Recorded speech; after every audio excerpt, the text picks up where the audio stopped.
Oops, pray muna tayo in the name of the Father, the Son, the Holy Spirit. Amen. Panginoon, maraming salamat na naman po. At buhay na naman kami. Salamat sa biyaya ng pamilya, mga kaibigan, mga grasyang tinamas at tatamasahin namin sa araw na ito. Panginoon, sa simula ng linggong ito, sa araw ng Lunes, daway matiwasay kaming makarating sa mga paroroon namin, lalong-lalo na sa mga trabaho namin.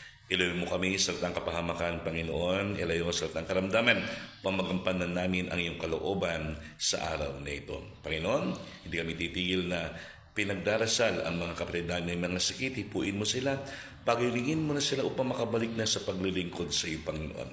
Kaya hindi ng mga kapatid namin mga OFW, mga miyembro ng pamilya namin na nagsasakripisyo sa ibang bansa upang may tagoy ng pamilya, bigyan mo lagi sila ng lakas, ng pisikal na pangangatawan, maging malusog lagi upang magampanan nila ang mga tungkulin nila sa kanilang mga trabaho at bigyan mo sila ng tatag ng pananampalataya, Panginoon. Sa araw na ito, Panginoon, naway maging masigasig kami sa papalaganap ng iyong paghahari.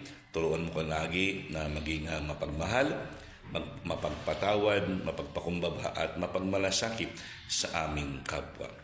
Gawin mo kaming instrumento ng pagmamahal mo, Panginoon, sa araw na ito at maging inspirasyon nawa kami sa aming kapwa. Hiniling namin ito sa iyong ngalan, Panginoon. Amen.